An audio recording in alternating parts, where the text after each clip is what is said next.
Hello, কেমন আছো বলো সবাই? তো অনেক দিন ধরেই বাইরে বেরোনো হয় না, তাই ভাবলাম একটু বেরোই। বেরিয়ে সোজা চলে গেছিলাম খাদিমসে, কারণ মায়ের জুতোটাও ছিঁড়ে গেছিলো। আর আমার এই পাগলা যদি না নিজের জন্য কিছু কেনে, তাহলে আমারও মনে শান্তি লাগে না। তাই আমি ওকে বলছিলাম তুমিও কেনো, যেটা তোমার মন চায় তুমি কেনো। আর আমার কাজ হচ্ছে ভিডিও করা, যেটা আমি মিররের সামনে দাঁড়িয়ে করছি। দেন বিলিং কাউন্টারে দাঁড়িয়ে বললাম, কি কেমন লাগলো? আর মায়ের জন্যই স্পেশালি শুজটা কিনতে গেছিলাম, মায়ের জুতোটা ছিঁড়ে গেছিলো। এবার কি বলো তো, এরকম সারপ্রাইজ হয়তো কম বেশি আমরা মায়েদের দিয়ে থাকি, কিন্তু মায়েরা সেই প্রকাশটা করতে পারে না। যাই হোক, আমি দাঁড়িয়ে দাঁড়িয়ে বলছিলাম তুমি তো আমাকে কিছু কিনে দিলে না। বলছে তোমার যা খেতে চাই তুমি সেটা খাও, কিন্তু তোমাকে আমি কিছু কিনে দেবো না। দেন আমি ওই ভাবতে ভাবতেই বাড়ি চলে এলাম। দেখো দেখো দেবজিৎ কি স্লিপার কিনেছে, কি জানি পছন্দ হয়েছে, এটা বললাম অন্য নিতে, তা ওটাই ও নেবে। আর দেন এই দেখো মায়েরটা আমার নিজেরও খুব পছন্দ হয়েছিল, কিন্তু আমার সাইজটা ছিল না।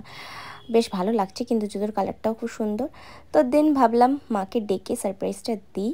আর জোরে জোরে মা মা করে চিল্লাতে থাকলাম। আর মা তখন স্নান করতে গেছিলো। তো এসে মাকে যখন আমি এটা দিলাম, মা তো জানেই জুতোটার একটু দাম আছে। আর আমার মায়েরা না এত এক্সপেন্সিভ জুতো বলো বা জামা বলো কখনোই পরেন না। ভাবে অনেক দামি জিনিস পরার থেকে কম দামি মধ্যবিত্ত বাড়ির যেটা হয় সেটাই করে থাকে। তো মা যখন জিজ্ঞেস করলো জুতোটার দাম কত নিয়েছে, মা বলছে যে কেন এত দামি দিয়ে জুতো কিনতে গেলি বা কী ব্যাপার। তো কি বলো তো, আমরা এই সময় দাঁড়িয়ে আর এইসব ভাবি না, সারপ্রাইজ ইজ সারপ্রাইজ। আর এর মধ্যেই চলে এসছে আমাদের ছোট্টু পাপা, বাবালে ছচা খাবে বলে কীরকম করছে।